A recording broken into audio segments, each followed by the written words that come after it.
कबीर कही कोटिके गोटे सन्थ मन को जे बांधी पारे माने साधु कथा कहले नहीं। बाबाजी साधारण लोक माने जे गेरुआ पिंधि धला पिंधि लंडित हो दाढ़ी जटा रखी था समस्ते कहते बाबाजी अरे बाबाजी टे जाऊँ बाबाजी आऊँची बाबाजी बोऊची तार उच्च स्तर लोक मानक टिके कहते साधु तार सब अर्थ अच्छे बाबा कही तार उच्च स्तर हूँ सन्थ से कही कोटिके गोटे सन्थ मन को बांधी पारे न बांधी पारे सन्थ जे सत्य को जानी सत्य को चिन्ही सत्य को उपलब्धि करिछि सत्य रे प्रतिष्ठा हैला परे मध्य आपण मन को बांधी पारिबे नहीं। पूरा सत्य रे थेबे किंतु मन चंचलता थब मनर मूढ़ अवस्था नुह क्षिप्त अवस्था नुह विक्षिप्त अवस्थार हायर एकाग्रता टिके टिके आसुथब। देखंतु आपण माने केते वर्ष हेलानी बसिचंती केते वर्ष हला दीक्षा नैचंती आपण 25 वर्ष एठी लोक मो पाखरे बसिचंती दीक्षित लोक केते बयस आपण आ भितर अतिबाहित हो जाइछि श्वासर पुंजी क्षय होबारे लागिछि मृत्युर निकटस्थ में होचे किंतु बड़ आश्चर्य कथा आमे जे मरिबा आमे कथा भल भाव भाभी पारुने कहीं कौन पाई दीटा सत्य जन्म जमती सत्य मृत्यु मध्य से बड़ी सत्य किंतु प्रकृत सत्य होचंदी परमात्मा परम ब्रह्म आम जीवन रे दीटी सत्य जन्म सत्य मृत्यु सत्य किंतु से मृत्यु हब आम दिने सब छाड़ी जीवा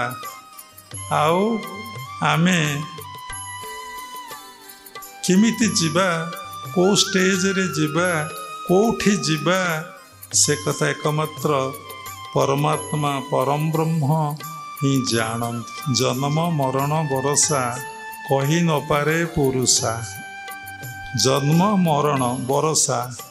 कही न पारे पुरुषा गोटे ग्राम माने ग्रामांचल रे गोटे प्रचलित ढगटिए ना कौन गोटे कथा रही किंतु देखंतु आमे काली आश्रम रे बसी गोटे रूम सफा करूँ सब बड़े परिष्कार परिच्छन्न भारी भल लगे बाहर परिष्कार परिच्छन्न आमको बहुत भल लगे एवं ता सहित निज भीतरटा को सफा करने को भारी भल लगे निज भीतरटा कौन अंत को सफा करवा हार्ट को सफा करवा स्टोमाक को सफा करवा लार्ज इंटेस्टाइन स्मॉल इंटेस्टाइन को सफा करवा रेक्टम को सफा करवा किडनी को सफा करवा से खाली ता भीतर मल मूत्र दुर्गंध आओ रक्त मांस आओ ता भीतर खाली परिपूर्ण सबू खाली सब क्रिया करी चली सबू समय स्पंदन ता भीतर वाइब्रेशन हो जो मैंने साइंस कर हार्ट सब एमती काम कर स्टोमाक सब एमती करुच्ची स्मॉल इंटेस्टाइन लार्ज इंटेस्टाइन क्रिया चली जो मैंने साधक अंतर्दृष्टि जो मानकर जो मैंने बाहर रहा भल पाती ना कारण जहाँ देखुचु जहाँ शुणुचु जहाँ कहूचु सबू मिछ भगवान एक कथा कही जेते उद्धव शुणुतु करने जे बा देखु तू नयने ये सर्व सत्य नुहे किछि केवल माया मात्र लखी आमे सैठी बसीचु घर सफा चली आमर निज अंतकरण को आम सब पिला दिन सफा करने को चाहूँ अंतकरण कण मन बुद्धि अहंकार आउ चित्त तेणु फास्ट मन को जदि शुद्धि करदे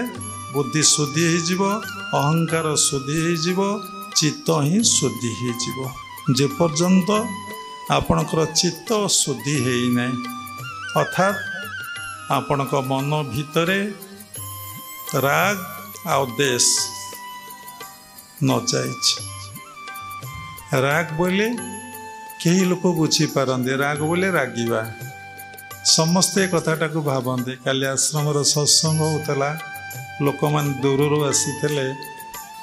बालेश्वर आम कहलु राग ना रागिबा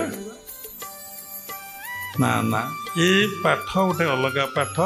अपड़ा पाठ गुरु पाखरे बसी पढ़ा को पड़ो जमती श्रीमंदिर रे भाषा अलग ठाकुरंकर उ लगी हम ठाकुरंकर मईलम हम ठाकुरंकर अमणिया आसी एमती अनेक भाषा गोटे छोट बही हम पुरीर भाषा से भली ये जगत रे संपूर्ण गोटे पाठ रही से एत मोटा बही हम 100 पेज उपर सब भाषा रही तेणु राग बोले आसक्ति आमर भितरे आसक्ति बा भल पाइबा माने लाइकनेस देश बोले डिसलाइकनेस भल पाइबा ना देखु समस्तंकर मन ये समस्ते समस्त को चाहिए देखु कि बजार गले देखु कि जोटी जनसमूह को गले देखु क्या प्रति मन रे भल भल पाइबा क्या प्रति मन रे खराब पाइबा आसुची समस्तंकर चित्त शुद्धि होना किंतु क्रिया जोग अभ्यास जदि करेंगे खाली क्रिया दीटा अक्षर को भल भाव बुझे जाने आपण भितरे राग और देश जमा रही केमिति रही ना सबुरी भितरे मो प्रभु जो आत्मा मो भितरे अच्छी सबुरी भितरे से आत्मा अच्छी जदि आपणकर बोध होइथबो निज भितरे ताले सर्वभूत आपणकर बोध हब बोध हेले आपण राग और देश रही तेणु राग देश कौटू आसूची ना अविद्यारू ही आसूची कौटू आसूची अविद्यारू आसूची कौन आमे पाठ पढ़ीचु PhD करूँ DLT करूँ भल इंग्लिश हिंदी बंगला ओडिया लैंग्वेज कही पारुछु आमे देश विदेश जाऊँ आम भीतर अविद्या अच्छी ये भाषा गोटे अलग अविद्या क्या कहती अविद्या क्या कहती आम भितर जो अज्ञानता रही ताही अविद्या कौन कौन अविद्या ना मु जड़े व्यक्ति मु गोटे शरीर मु गोटे पर्सन मु गोटे कास्ट गोटे जाति मोर बयस एतिकी तेणु मोर शिक्षागत योग्यता एतिकी मोर जमीबाड़ी एतिकी यही बोध जेपर्यंत आम मन भितर अच्छे आम भितर अविद्या अच्छी किंतु क्रिया जोग अभ्यास करेंगे आपण भितर फास्ट अविद्या पलैब जदि अविद्या पलैब अस्मिता पलैब राग पलैब देश भाव पलैब